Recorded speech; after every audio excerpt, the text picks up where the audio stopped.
सत्य श्री ओम। सतनाम सत साहिब। हे सत्संग प्रेमियों, साध संगत दोस्तों, तुलसी साहिब द्वारा रचित घट्ट रामायण से हम आपको तुलसी साहिब की अमृत वाणी, अमृत वचन सुना रहे हैं। इस अमृत वचनों को ही एक श्रृंखला के रूप में नित्य हम सुना रहे हैं और आज अगला प्रसंग लेकर के फिर उपस्थित हुए हैं। आशा करते हैं कि आप इससे लाभान्वित हो रहे होंगे, आपको पसंद आ रहा होगा। तो चलते हैं प्रसंग, वचन, सत्संग शुरू करते हैं। जिनने तन का घाट संवारा, ताहि न बूझी अबूझ गंवारा। स्वाद करे इंद्री सुख नाना, सुपने का सुख देख बुलाना। जिमि सुख बाम गरल सोई माना, जग का सुख है ताई समाना। जग रस भोग विषय रस माया, भोगई भोग छूट तन काया। नरतन भो बारिद कर बेरा, सत सत संगति कीन निबेरा। नरतन दुर्लभ सब गोहरावे, बार बार यह तन नहीं पावे। या मैं भूला अंध अचेता, कीन तंत नहीं हेता। नकसिक साज कीन सब काया, ताका मन में सोच न आया। ये घर बार छूटी है धामा, तन बिन सेवा ही से कामा। बूझई लेखा लेत हिसाबा, मुश्किल परई न होत जवाबा। वासा एव की राह बिसारी, छूटे सुतबित गृह नर नारी। प्रसंग जो मृत्यु का चल रहा था, प्रसंग पिछली वीडियो में मृत्यु का प्रसंग चल रहा था कि जब मृत्यु हो जाती है तो कितना भी प्रिय क्यों ना हो, एक मिनट भी घर में रखने को तैयार नहीं है। चाहे पुत्र हो, पत्नी हो, परिवार हो, कोई हो, सब जल्दी जल्दी करने लगते हैं। उसी विषय को आगे बढ़ा रहे हैं और कहते हैं कि मृत्यु के बाद अनेक दावे विनिष्ट हो जाते हैं। इस संसार की सुख संपत्ति स्वप्न की भांति हो जाती है और समझना चाहिए कि यह स्वप्न ही है। जिन व्यक्तियों को शमशान घाट पर दाह संस्कार के लिए घाट पर संवारा गया,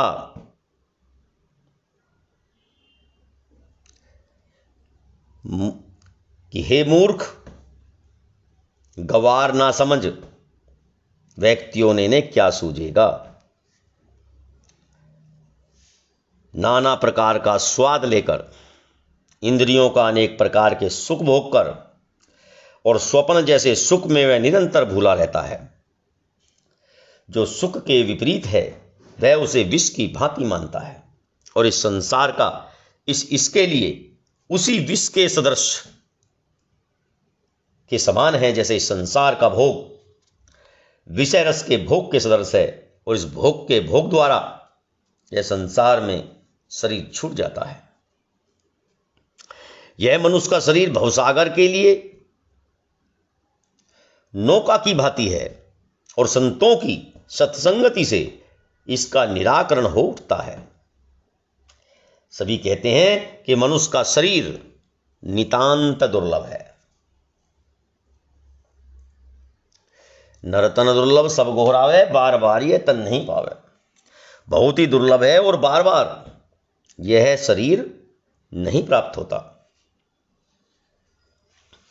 इसी में सब अंधे और चेत होकर भूल बैठे हैं और इसलिए उन्होंने शरीर से कोई संबंध नहीं किया है।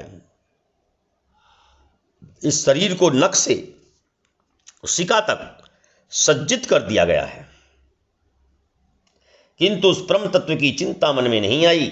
यह धाम घट द्वार सभी छूट जाएंगे और शरीर के लिए यह शरीर विनष्ट हो उठेगा।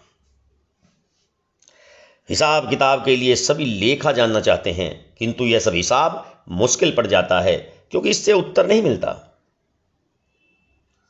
उस स्वामी का रहा तो सभी भूल जाते हैं।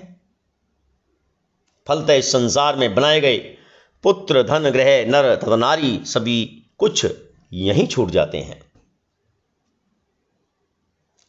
10 दरवाजे पवन समाई, छिन छिन श्वास जाई रे भाई। कीना ठाट अनेक न साजा, छिन छिन बजे कूच कर बाजा। जो से मर सुआ साखी बुलाना, टोंट देत पुनि धुआं उड़ाना। अस जग बंधन लेखा जानो, टोंट मारी सो ना पछितानो। सेमर सेवत जन्म गवावा, जन्म बीती रस एक न पावा। जो बिल्ली सुआ संग धाई, यही विधि काल रहो मंडराई।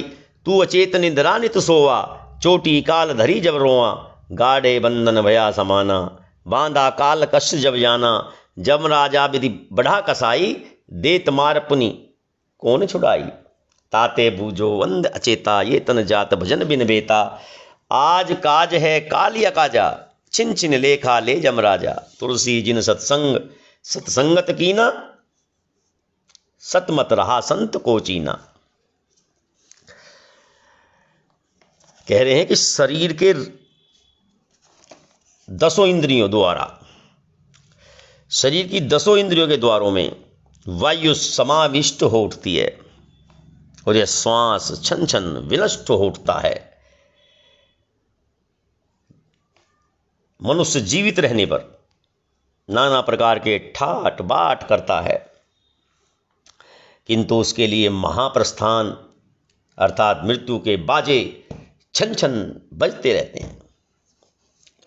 जैसे तोता सैमल वृक्ष की डालों को देखकर उसी में भूला रहता है, किंतु सैमल के फल पर चोंच प्रहार करते ही उसमें धुआं उठने लगता है। इसी प्रकार संसार के बंधन का हिसाब समझो और उस पर टोंट मारकर तोता अब पछता रहा है। सेमल की सेवा करते हुए सारा जन्म बीत गया, किंतु एक प्रकार का भी रस नहीं मिला। जैसे चूहे के पीछे बिल्ली निरंतर भागती रहती है, इसी प्रकार काल भी मनुष्य के चारों ओर मंडराता रहता है। तू अचेत निंद्रा में निरंतर सो रहा है। काल जब तुम्हारी चोटी पकड़ता है तभी तू रोना शुरू करता है। माया तथा कर्म के प्रगाढ़ बंधन में तू समाविष्ट हो उठता है। जब काल देवता अपने पास में बांधते हैं तब कष्ट समझ में आता है। जब कसाई की भांति वध के निमित्त यमराज आगे बढ़ते हैं तो वह मार ही डालता है। उससे तुझे कौन छुड़ाने वाला है, कौन छुड़ा सकता है। कि हे अंधे ना समझ मनुष्यो, इसे समझो कि यह शरीर ईश्वर के भजन के बिना नष्ट होता चला जा रहा है। आज कार्य है, कल कोई काम नहीं। इसी प्रकार के छिन छिन का हिसाब यमराज लेते रहते हैं।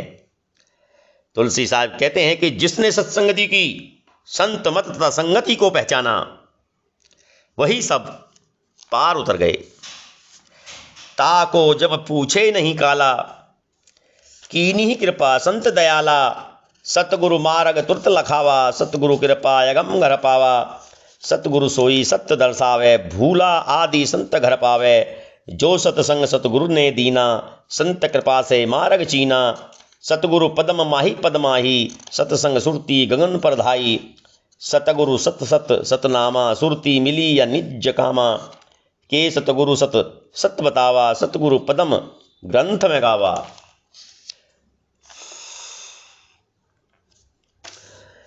कहते उसे काल देवता का दूत यमराज भी नहीं पूछ सकता, जिसके ऊपर कृपालु तथा दयालु संत कृपा कर देते हैं। सतगुरु मुक्ति मार्ग उसे तुरंत दिखा देते हैं और उन्हीं सतगुरु की कृपा से वह अगम तत्व को प्राप्त कर लेता है। सतगुरु व्यक्ति को वही सत्य दिखलाता है जिससे कि भूला व्यक्ति अंत में अपना घर प्राप्त कर ले। सतगुरु ने जो सत्संगति की, उसी के द्वारा संत की कृपा से व्यक्ति अंत में अपना घर प्राप्त कर ले। सतगुरु ने जो सत्संगति की, उसी के द्वारा संत की कृपा से व्यक्ति उस घर का मार्ग पहचान ले। सतगुरु के पद्म में स्नान करके सत्संगति से सुरति के द्वारा उस आकाश के घर में साधक जाता है। सतगुरु सत्य है, सत्य नाम सत्य है, सुरती मिल गई, अपना कार्य सिद्ध हो उठा। सतगुरु द्वारा दर्शित सत्य को जिसने बताया है, सतगुरु के चरण कमलों का कथन ग्रंथों में किया है। सतगुरु तीनों लोकों में भिन्न भिन्न रूपों में निवास करते हैं। अब तुलसी साहिब चौथे पद का वर्णन करते हैं। तीन लोक में भिन्न निवासा, चौथा पद कहे तुलसीदासा। चौथे पद में सतगुरु वासा, तीन लोक में काल निवासा। पंथी गुरु भेद नहीं जाने, कान फकी फिरी भों में आने। जगत गुरु सतगुरु नहीं चीना, तन छूटे पुनि काल अधीना। वे सतगुरु गति गाई सुनाऊं, पदम पार पर यगम लखाऊं। सतगुरु सुरती सैल दर्शावे, सो सतगुरु सत दया लखावे। सुरती संधि सिंध की पावे, जो सलिता जल धार समावे। सुरती सार शब्द भई चेली, यही विधि आदि अगम खुली खेली। चौथे पद में सतगुरु का निवास है और अन्य तीन लोकों में काल देवता का निवास है। अतः सतगुरु का निवास सबसे भिन्न और काल रहित है। सामान्य धर्म पंथावलंबी इस रहस्य को नहीं जानते और शिष्य के कान में मंत्र देकर उन्हें पुनः भवसागर में ले जाते हैं। लोक के गुरुजन सतगुरु को नहीं पहचानते और उपदेश से मनुष्य का शरीर जब छूटता है तो वह काल देवता के अधीन उठते हैं। उन सतगुरु के स्वरूप का मैं गाकर वर्णन करता हूं और उस कमल के पार स्थित अगम्य तत्व का दर्शन कराता हूं। सतगुरु ही सुरती के शैल का वर्णन करता है और वही सतगुरु संतों के ऊपर अपनी दया दिखाता है। उनकी कृपा से संत सिंधु की सुरती संधि प्राप्त करता है, जैसे नदी की धारा में समाविष्ट हो उठती है। ठीक उसी प्रकार सुरती सार तत्व है, शब्द उसकी शिष्या है और इस वैध अगम आदि तत्व से खुलकर निर्वाध क्रीड़ा करती है। तुलसी साहिब धमार वाणी का प्रयोग करते हुए सुनाते हैं। धमार अहो सतसुरती सहेली, खुली खेली हो, गरजी घुमरी घनघोर सकी, घटपट चटक चढ़ाई। पल पल पलक पार दले अंदर, चितवत नैन पटले पेली। घर घर से सब गबन सुहागिन, भेंट भवन सब आई। जिन मोही गेल सैल समुंदर की, कीनी दड बहान सभेली। गगन गिरा गुरी गांठी छड़ाई, बिनी बिनी बाट बताई। सुरती शब्द समझ सुनवाई, भई गुरु मारग चेली। मैं मति मंद फंद फसिया खाना, जानन भेद भुलाई। बिसरस विषम विषम बनमाही, धोई तुलसी बुद्धि मैली। सुरती की सहेली ने निर्बाध रूप से खुलकर क्रीड़ा की है। गरज करके घुमड़ करके इन भयंकर मेघों ने शरीर में स्थित उस परम ज्ञान तत्व पर चढ़ाई कर दी। छन छन पलकों जैसी धारा नेत्रपटों को उपेक्षित करके हठात उस परम तत्व को देख रही है। घर की सारी सुहागिनें जो चली गई थी, सभी उससे भेंट करने के लिए भवन के अंदर आ उठी। हम में से जो सूर्य रूपी समुद्र के मार्ग में चली, उन्होंने अपने सूर्य रूपी समुद्र के मार्ग में चली। उन्होंने अपने सूर्य को संभाल कर दृढ़ कर लिया। उस शून्य आकाश के गुरु ने उनकी संशक्ति की गांठ छुड़ा ली और सबको भिन्न भिन्न मार्ग दिखा दिया। शून्य के अंदर सुरती के संदर्भ में शब्द को समझकर सभी गुरु के मार्ग की अनुगामिनी बन गई। मैं ना समझ इसे भवसागर की खानी में फंसकर उनका रहस्य समझ नहीं पाया और उसे भुला दिया। विषय विश्रस के मध्य इस विषय मन की मैल को तुलसी ने धो डाला और वह अब निर्मल हो उठी है। धमार 2 मैं रंगेली रसमत्त हो उठी हूँ, सुख सागर के सार तत्व के मध्य श्रृंगार करके मैं सजी रहती हूँ। भौतिक सुख सागर के सत्वों को बहा देती है। महल में जाकर गुरु की सेवा करती हुई मैं नित्य भिन्न भिन्न भांति से प्रियतम को देखती हूँ। प्रियतम को अति प्रिय मैं उनकी पलंग पर स्थित उनके प्रिय पद का स्पर्श करके शैया पर भली भांति सिमट करके प्रिय पद के रस स्वरूप को समझकर सुरती में निमग्न मेरी दशा मुझसे कहीं नहीं जाती। रात्रि का आनंद रस रीति आदि को जीत करके नित्य नित्य उस तत्व को शैल पर सुनती हूँ। हमारी जो जो सखियाँ इस बात को समझकर इस घर में आ गईं, उन्होंने अपने को प्रिय के सुख दुख का साथी बना लिया। तुलसी साहिब कहते हैं कि उस सुरती में प्रवेश करके जुड़कर उन्हें वह सब सारा दिखाई पड़ा, किंतु दूसरी ओर इस पृथ्वी पर उनके अन्य जो सुखी दुखी दिखे, यमराज उनको युग युग से पैरों से मार रहा है।